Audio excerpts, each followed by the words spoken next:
إن الحمد لله نحمده ونستعينه ونستغفره ونستهديه ونؤمن به ونتوكل عليه ونعوذ بالله من شرور أنفسنا ومن سيئات أعمالنا من يهده الله فلا مضل له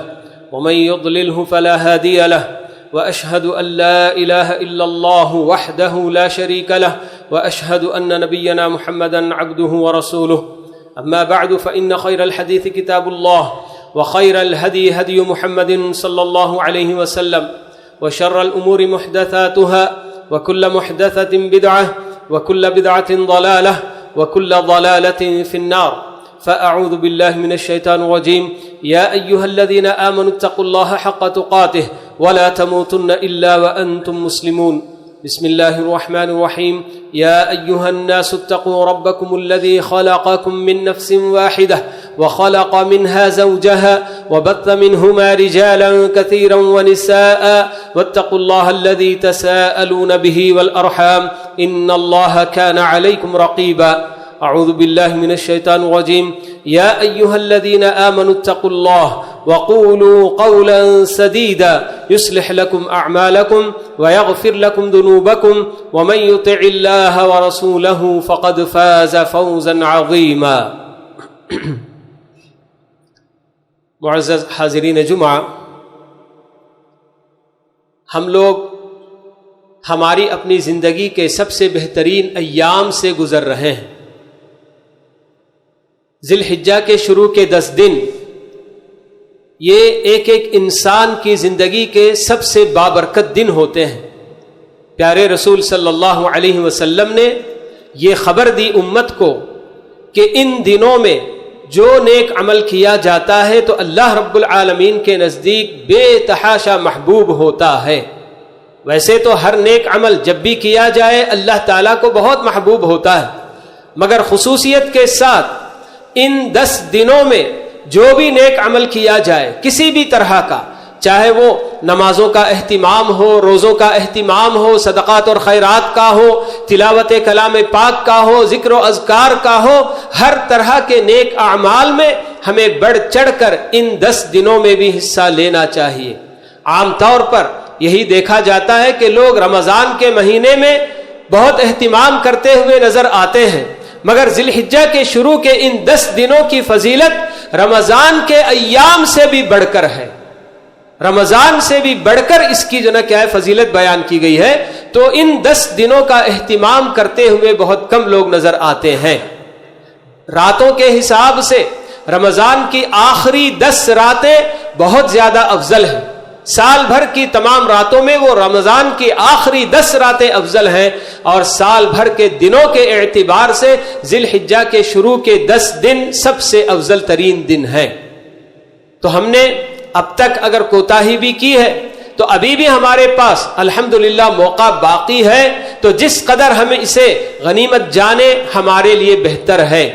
ابھی بھی ہم نمازوں کا اہتمام، خاص کر فرائض میں کوتاہی کرنے والے ابھی بھی کوتاہی کرتے ہوئے نظر آتے ہیں، تو فرائض کے علاوہ سنن و نوافل کا اہتمام اور اسی طرح سے نفل روزوں کا اہتمام، یہ سب ہمارے لیے ان دنوں میں کیا جانے والا عمل ہے۔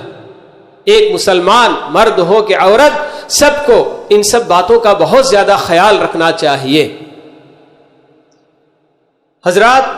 ہم لوگ ابھی 2-4 دنوں میں عید قربا کا استقبال کرنے جا رہے ہیں۔ جانوروں کی قربانی کے لیے ہم تیار ہو رہے ہیں، تو بہت سارے لوگ جانور خرید بھی لیے ہوں گے اور کچھ لوگ ابھی خریدنے والے بھی ہوں گے۔ تو ہمیں معلوم ہونا چاہیے کہ ہماری اپنی شریعت میں جانوروں کی خریداری کے تعلق سے کیا کچھ باتیں بتائی گئی ہیں، کہ کس جانور کی قربانی دی جا سکتی ہے اور کس کی نہیں دی جا سکتی۔ اللہ رب العالمین نے ہم مسلمانوں کے لیے جن جانوروں کی قربانی جائز قرار دی ہے اسے اللہ تعالیٰ نے بہیمۃ الانعام سے تعبیر کیا ہے۔ بہیمۃ الانعام یعنی کہ ہمارے اپنے گھروں میں جو پالتو جانور ہوتے ہیں بس انہی کی قربانی جائز ہے، چاہے وہ اونٹ ہو یا گائے بیل ہو یا بکرا بکری، تو اس طرح کے انہی 3 قسم کے جانوروں کی قربانی ہی دی جا سکتی ہے. اس کے علاوہ اور کسی جانور کی قربانی اگر کوئی دیتا ہے تو وہ جائز نہیں ہوگی. جیسے اگر کوئی یہ کہے کہ بھئی ہمیشہ ہم اسی کی قربانی دیتے آئے ہیں، اب کی بار میں کوئی ہرن خریدتا ہوں اور ہرن کی قربانی دیتا ہوں، تو یہ قربانی ہی جائز نہیں ہے. یہ صرف 3 ہی قسم کے جانوروں میں قربانی دی جا سکتی ہے. اور پھر ہمیں ہر جانور کے تعلق سے کچھ عمریں بتائی گئی ہیں کہ کس عمر کا جانور قربان کیا جا سکتا ہے اور اس سے کم اگر ہو تو نہیں کر سکتے. تو اونٹوں کے تعلق سے 5 سال کی عمر بتائی گئی کہ جو اونٹ 5 سال کا ہو چکا ہو بس اسی کی قربانی دی جا سکتی ہے. اس سے کم اگر عمر کا اونٹ ہے تو اس کی قربانی جائز نہیں. گائے بیل کے اندر 2 سال جس کے مکمل ہو چکے ہوں، 2 سال سے کم اگر ہے، 1 سال 11 مہینہ بھی ہوا ہے تو اس جانور کی بھی قربانی جائز نہیں ہو سکتی. تو 2 سال جس جانور کی، گائے اور بیل کی جو قربانی دیں گے تو اس کے لیے 2 سال پورا ہو چکا ہو، اس کا خیال ضرور کر کے خریدنا چاہیے. اور جو بکرا اور بکری ہے تو ہمارے اپنے پاس 2 قسم کے ہوا کرتے ہیں. ایک کو ہم لوگ چھیلا کہتے ہیں، جس کی سینگیں سیدھی ہوتی ہیں اور لمبی ہوتی ہیں اور جس کے کان وغیرہ بھی لٹکتے رہتے ہیں. تو یہ جو چھیلا ہوتا ہے تو اس کے لیے 1 سال پورا ہونا لازم ہے. اور جو دوسرا جانور جسے ہم ہماری اپنی زبان میں پوٹلا کہتے ہیں، دمبا جس کو کہا جاتا ہے، تو اس کے لیے کم سے کم 6 مہینے مکمل ہو چکے ہونا لازم ہے. 6 مہینے سے چھوٹا اگر جانور، چاہے وہ کتنا فربا کیوں نہ ہو، مگر اس کی قربانی جائز نہیں ہوگی.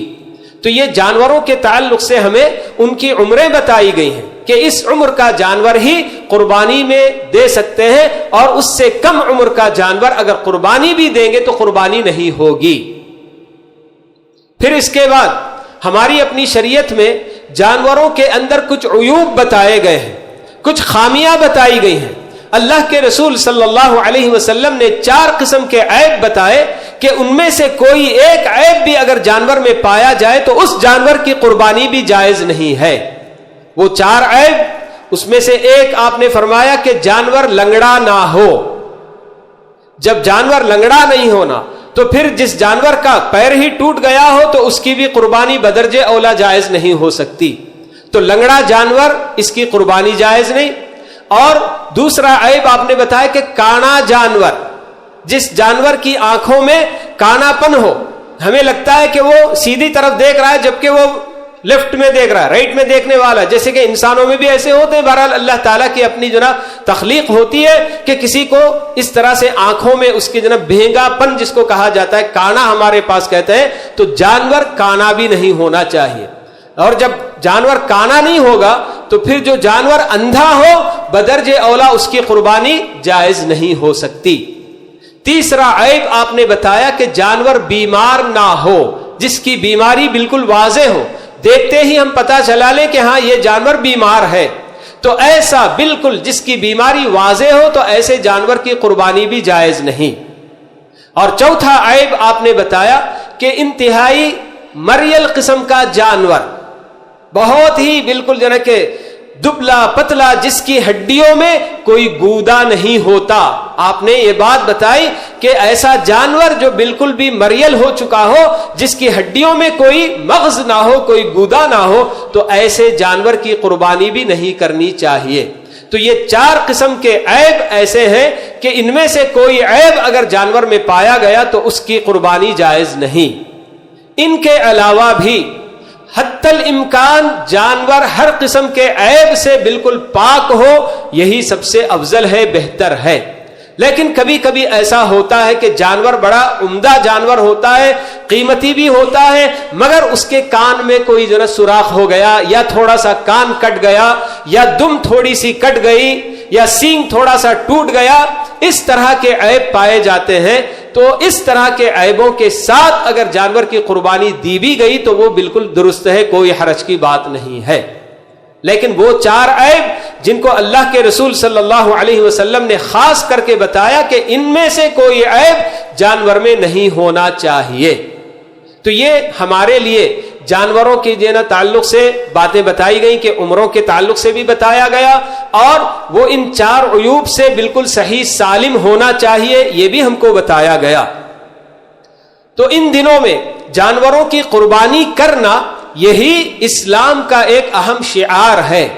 کوئی یہ نہیں کہہ سکتا کہ وہ ہر کوئی جانور کی قربانی ہی کرتا ہے تو میں جانور کی قربانی کرنے کی بجائے اتنے پیسوں کا میں صدقہ کرتا ہوں، تو یہ صدقہ اس کے برابر نہیں ہو سکتا۔ جو عمل ہمیں اللہ کے رسول صلی اللہ علیہ وسلم نے بتایا اسی عمل کو ہمیں انجام دینا ہے۔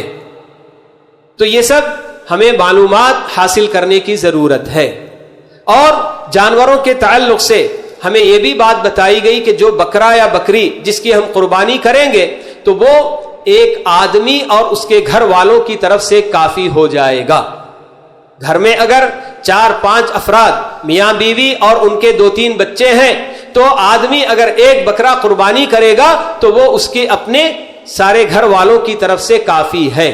اگر اس کے ماں باپ بھی اس کے ساتھ رہتے ہیں تب بھی کوئی حرج نہیں، وہ ان کو بھی اسی میں شریک کر سکتا ہے، الگ سے کرنے کی کوئی ضرورت نہیں ہے۔ اور ایک جانور کی قربانی یہ افضل ہے،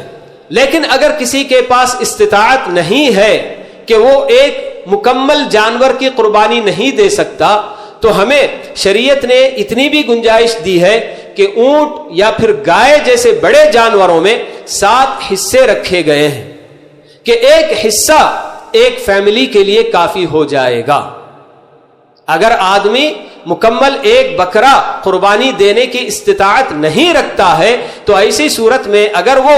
گائے میں کسی کے ساتھ شریک ہو کر ایک حصہ بھی اگر حاصل کر لے تو وہ اس کے لیے اس کی قربانی انشاءاللہ ہو جائے گی۔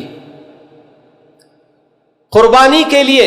ہمیں یہ بھی باتیں بتائی گئی ہیں کہ قربانی کا جانور آدمی جب قربانی کرتا ہے تو سب سے پہلے اسے اپنے ہی ہاتھوں سے قربانی کرنا چاہیے۔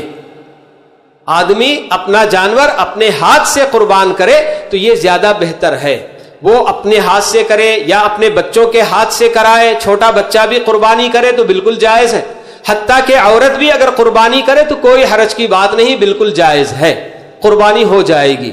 قربانی کے جانور میں ہمیں خود بھی کھانے کے لیے کہا گیا اور ہدیہ بھی دینے کے لیے کہا گیا اور فقراء اور مساکین کو بھی کھلانے کا حکم دیا گیا ہے۔ تو قربانی کا جانور ایک وقت مدینے میں ایسا آیا تھا ذرا بالکل قحط سالی کا اور تنگی کا، تو ایک مرتبہ اللہ کے رسول صلی اللہ علیہ وسلم نے سارے صحابہ کو حکم دیا تھا کہ آپ 3 دن سے بڑھ کر کوئی بھی آدمی قربانی کرنے کے بعد 3 دن سے زیادہ کے لیے گوشت اٹھا کر نہ رکھے۔ لیکن دوسرے سال جب عید قرباں کا موقع آیا صحابہ نے پوچھا اللہ کے رسول کیا ابھی بھی ویسا ہی ہم کو کرنا ہے؟ تو آپ نے بتایا کہ نہیں، وہ تو پچھلے سال تنگی تھی، قحط سالی پڑی تھی، لوگوں کو ضرورت تھی تو اس لیے آپ لوگوں کو منع کیا گیا تھا، اور اب آپ لوگ کھاؤ اور اٹھا کر بھی رکھو اور دوسروں کو بھی کھلاؤ، یہ ساری اجازت ہم کو دی گئی ہے۔ تو قربانی کے لیے ہمیں وقت کب شروع ہوتا ہے کہ قربانی آدمی کب دے گا تو اس کی قربانی ہوگی، اور کبھی ایسا بھی ہوتا ہے کہ آدمی انجانے میں اگر ایسے وقت میں ادا کر دیتا ہے کہ جس کی وجہ سے اس کی وہ قربانی نہیں ہوگی۔ اللہ کے رسول صلی اللہ علیہ وسلم کے زمانے میں بھی ایسا ایک واقعہ پیش آیا تھا کہ ایک صحابی نے عید کی نماز سے پہلے ہی قربان کر دیا اپنا جانور۔ تو اللہ کے رسول صلی اللہ علیہ وسلم نے صاف صاف بتا دیا کہ آپ کی یہ قربانی نہیں ہے، بلکہ یہ آپ بس کھانے کے لیے آپ نے گویا جانور ذبح کیا ہے، یہی شمار ہوگا، آپ کی قربانی نہیں ہوگی۔ تو عید کی نماز کے بعد آدمی کو قربانی کرنی چاہیے۔ تو یہاں سے یہ وقت شروع ہوتا ہے، اسی لیے پیارے رسول صلی اللہ علیہ وسلم کا یہ معمول تھا کہ عید الاضحیٰ میں آپ سورج طلوع ہونے کا انتظار کرتے اور ذرا سا وقت گزر جاتا 10-15 منٹ سورج طلوع ہونے کے بعد تو فوراً آپ عید کی نماز ادا کرتے تھے تاکہ لوگ واپس گھر لوٹیں اور ان کے لیے قربانی کا زیادہ سے زیادہ وقت بچا رہے۔ جبکہ عید الفطر میں ہم کو فطرہ دینا ہوتا ہے، تو اس لیے آپ عید الفطر کی نماز ذرا تاخیر سے ادا کیا کرتے تھے تاکہ عید کی نماز سے پہلے لوگوں کو فطرہ دینے کا زیادہ سے زیادہ موقع مل جائے۔ تو عید الاضحیٰ کی نماز یہ جو نے کہا آپ عید سورج طلوع ہونے کے تھوڑے ہی وقفے کے بعد فوراً آپ ادا کرتے تھے، تو عید کی نماز کے بعد سے یہ وقت شروع ہوتا ہے، اور دن ہو کہ رات کسی بھی وقت قربانی کی جا سکتی ہے۔ اور پھر یہ کہاں تک باقی رہتا ہے؟ تو ذی الحجہ کی 13 تاریخ کی شام تک، سورج غروب ہونے تک، جو کہ ایام تشریق کہلاتے ہیں، وہاں تک قربانی کرنے کا وقت باقی رہتا ہے۔ عید کا دن 10 ذی الحجہ ہے، اور اس کے بعد مزید اور 3 دن جو کہ ایام منا ہوتے ہیں، ایام رمی جمرات ہوتے ہیں۔ جی اللہ کے رسول صلی اللہ علیہ وسلم جب حج کیے تھے، آپ نے زندگی میں ایک ہی حج کیا تھا، تو اس میں آپ منا میں 13 تاریخ تک گزار کر اس کے بعد وہاں سے نکلے تھے۔ یہ اور بات کہ اللہ تعالیٰ نے اجازت دی ہے 12 کو بھی اگر کوئی نکل جانا چاہے تو نکل سکتا ہے، لیکن اللہ کے رسول صلی اللہ علیہ وسلم کی جو سنت رہی وہ یہ کہ آپ 13ویں تاریخ کو بھی منا میں قیام کیا، اور پھر اس کے بعد رمی جمرات کر کے آپ وہاں سے واپس لوٹے تھے۔ تو عید کے بعد 3 دنوں تک یہ ایام منا کہلاتے ہیں، ایام تشریق کہلاتے ہیں، تو عید کے بعد 3 دنوں تک برابر قربانی کا وقت باقی رہتا ہے۔ 13 ذی الحجہ کے غروب آفتاب سے پہلے تک جو بھی قربانی کرے گا اس کی قربانی بالکل درست ہوگی، لیکن پہلے دن قربانی کرنا افضل ہے، کیونکہ اللہ تعالیٰ ہمیں یہ حکم دیتے ہیں کہ سارعوا الی مغفرۃ من ربکم وجنہ، کہ ہر نیکی کے کام میں آگے بڑھنا چاہیے، جلد سے جلد اس کو ادا کرنے کی کوشش کرنا چاہیے۔ تو اس اعتبار سے پہلے دن اگر قربانی کی جائے تو یہ افضل ہے، اور باقی کے دنوں میں بھی بالکل جائز ہے، کوئی حرج کی بات نہیں ہے۔ ان ایام میں ہمارے پاس یوم عرفہ بھی آتا ہے، یعنی کہ ذی الحجہ کی 9ویں تاریخ۔ عام طور پر اس سے پہلے میں آپ کو ایک بات اور یہ بھی بتا دوں کہ آج کل ایک ایسا بھی خیال لوگوں میں عام کیا جا رہا ہے بالکل قریب سے، کہ قربانی کا صرف ایک ہی دن ہوتا ہے، یوم النحر جس کو کہا جاتا ہے، قربانی کا دن وہ صرف ایک دن ہے، اور اس کے بعد 11، 12، 13 وغیرہ کی قربانی ہی جائز نہیں۔ اس طرح کا خیال بھی لوگوں میں پھیلایا جا رہا ہے، اور یہ بالکل بھی غلط اور باطل خیال ہے۔ اللہ کے رسول صلی اللہ علیہ وسلم کا فرمان ہے کہ ایام تشریق پورے کے پورے ذبح کرنے کے دن ہیں۔ جبیر بن مطعم رضی اللہ تعالی عنہ کی حدیث ہے جس میں آپ بتاتے ہیں اللہ کے رسول صلی اللہ علیہ وسلم کے کئی فرمان، کہ عرفہ میں جہاں آپ ٹھہرے وہی جگہ ٹھہرنے کی نہیں بلکہ عرفے کا پورا میدان ٹھہرنے کی جگہ ہے، اور اسی طرح سے مزدلفہ، منا وغیرہ سب بتا کر پھر یہ بھی بتاتے ہیں کہ کل ایام التشریق کلھا ذبح، یعنی کہ ایام تشریق جو یوم النحر کے بعد کے اور 3 دن ہے تو برابر ان 3 دنوں میں بھی قربانی کی جا سکتی ہے، اور امت کا عمل اسی پر چلا آیا ہے، اور اللہ کے رسول صلی اللہ علیہ وسلم کا فرمان ہے کہ لا تجتمع امتی علی ضلالہ، میری پوری کی پوری امت گمراہی اور غلطی پر کبھی اتفاق نہیں کر سکتی، اکٹھی نہیں ہو سکتی۔ تو اس لیے یہ خیال جو کہ پھیلایا جا رہا ہے کہ صرف یوم النحر عید کا ایک دن ہی قربانی کا دن ہے اور اس کے علاوہ اور کوئی دن قربانی جائز نہیں، تو یہ بالکل غلط اور باطل خیال ہے۔ تو حضرات میں کہہ رہا تھا کہ انہی ایام میں عرفے کا دن بھی آتا ہے، 9 ذی الحجہ۔ تو یہ 9 ذی الحجہ، اس میں بھی ہمارے اپنے پاس بہت زیادہ کنفیوژن کرایا جاتا ہے لوگوں کو کہ کون سا دن ہے جس میں آپ کو روزہ رکھنا ہے۔ تو ہم نے چاند جس دن دیکھا ہے اس دن سے ہمارا اپنا حساب ہوگا، اور ہمیں 9 ذی الحجہ کو روزہ رکھنا یہی ہماری اپنی ذمہ داری ہے۔ عرفے کے دن کے ساتھ اس کو جو جوڑتے ہیں لوگ، یہ بالکل بھی درست نہیں ہے کہ عرفے کے دن جس دن حاجی لوگ عرفے کے میدان میں قیام کرتے ہیں، وقوف کرتے ہیں، اسی دن روزہ رکھنا چاہیے جو کہا جاتا ہے، یہ بالکل غلط بات ہے۔ اس کی وجہ کیا ہے کہ اللہ کے رسول صلی اللہ علیہ وسلم ایک ہی حج آپ نے کیا تھا، اور وہ بھی کب؟ یعنی ہجرت کی 10ویں سال آپ نے جو نا حج کیا تھا۔ مکہ 8 ہجری کو فتح ہوا، اس کے بعد ہی مسلمانوں نے حج کیا۔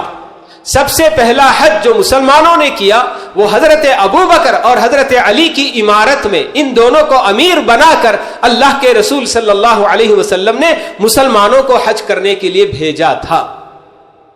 اس کا صاف مطلب یہ ہے کہ 9 ہجری سے پہلے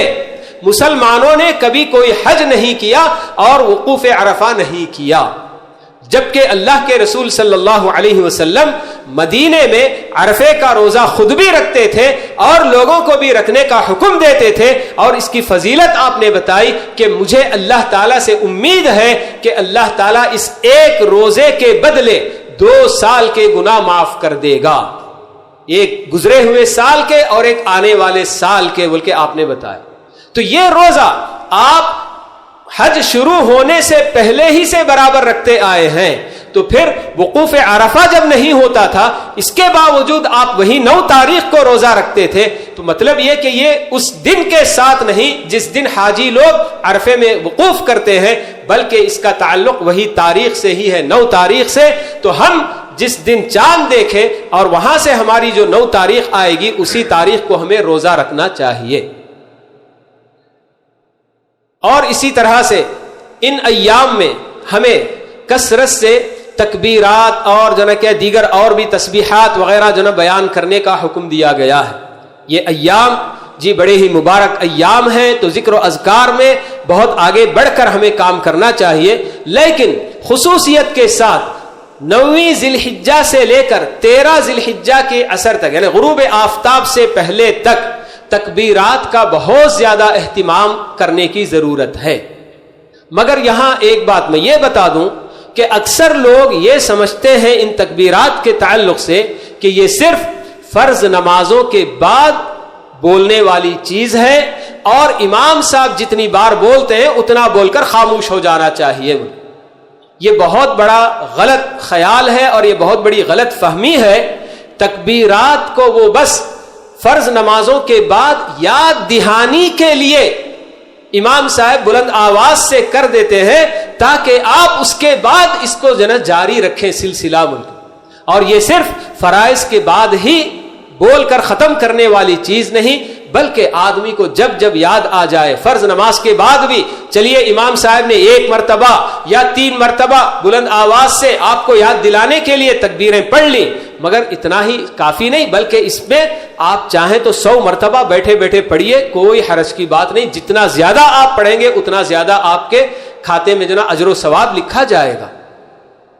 تو یہ تکبیرات ہماری بالکل ایسی ہی ہیں کہ ان کا بہت زیادہ اہتمام گھروں میں بھی، اسی لیے اللہ کے رسول صلی اللہ علیہ وسلم نے مردوں کو حکم دیا کہ وہ ذرا بلند آواز سے تکبیرات پڑھتے رہیں تاکہ ان کے اپنے گھر میں بھی جو افراد خواتین وغیرہ ہیں ان کو بھی یاد دہانی ہو، بچوں کو یاد دہانی ہو اور وہ بھی پڑھیں۔ صحابہ کرام جب بازار وغیرہ میں نکلتے ان ایام میں تو اس وقت بھی بلند آواز سے برابر تکبیرات پڑھا کرتے تھے، لوگوں کو یاد دلانے کے لیے کہ ہم کن ایام سے گزر رہے ہیں، کہ ان ایام میں کثرت سے ہمیں ان سب اذکار کا اہتمام کرنا چاہیے۔ اور حضرات، ہمارا اپنا دین پاکی صفائی کا بڑا اہتمام کرنے والا دین، اور دوسروں کو تکلیف پہنچانے کے معاملے میں ہمارا دین ہمیں خبردار کرتا ہے کہ نہ خود اپنے آپ کو کوئی تکلیف دو اور دوسروں کو تو بالکل بھی کوئی تکلیف نہیں پہنچانی چاہیے۔ تو یہ ہمارا اپنا جو اب یہ عید قربان کے موقع پر ہم جو قربانی کا عمل کرنے جا رہے ہیں، تو اس قربانی کے عمل میں ہمیں اس کا اہتمام کرنا چاہیے کہ ہماری وجہ سے کسی کو کسی طرح کی کوئی تکلیف نہ ہو، خاص کر برادران وطن کو کسی طرح سے ہمارے خلاف شکایت کا کوئی موقع بالکل بھی نہ ملے، کہ ہم ہمارے اپنے جانوروں کی قربانی کے بعد جو کچھ بھی گندگی اور غلاظت ہوتی ہے اسے کہیں سڑکوں میں گلیوں میں اس طرح سے پھینک کر نہ چھوڑ دے کہ کوئی بھی گزرنے والا ناک پکڑ کر گزرے کہ یہ کیسی بدبو پھیل رہی ہے۔ یہ سب ہمارا اپنا دین ہمیں پاکی صفائی کا بھی بہت زیادہ اہتمام کرنے کی اس کی طرف توجہ دلاتا ہے، اور دوسروں کو تکلیف پہنچانے، بلکہ ہمارا دین تو یہ کہتا ہے کہ اگر راستے میں کوئی تکلیف دہ چیز بھی نظر آتی ہے، آپ کو ہو یا کسی اور کو، لیکن آپ اگر اسے ہٹا دیں گے راستے سے تو آپ کے لیے صدقہ کا اجر و ثواب ملتا ہے۔ اماطۃ الاذی عن الطریق صدقہ۔ تو ایسا دین، ایسی پیاری تعلیمات دینے والا دین یہ کب برداشت کر سکتا ہے کہ ہماری اپنی جانوروں کی غلاظت اور گندگی ایسے عام کھلے عام سڑکوں پر گلیوں میں پھینک کر چھوڑ دے اور گزرنے والوں کو تکلیف ہو۔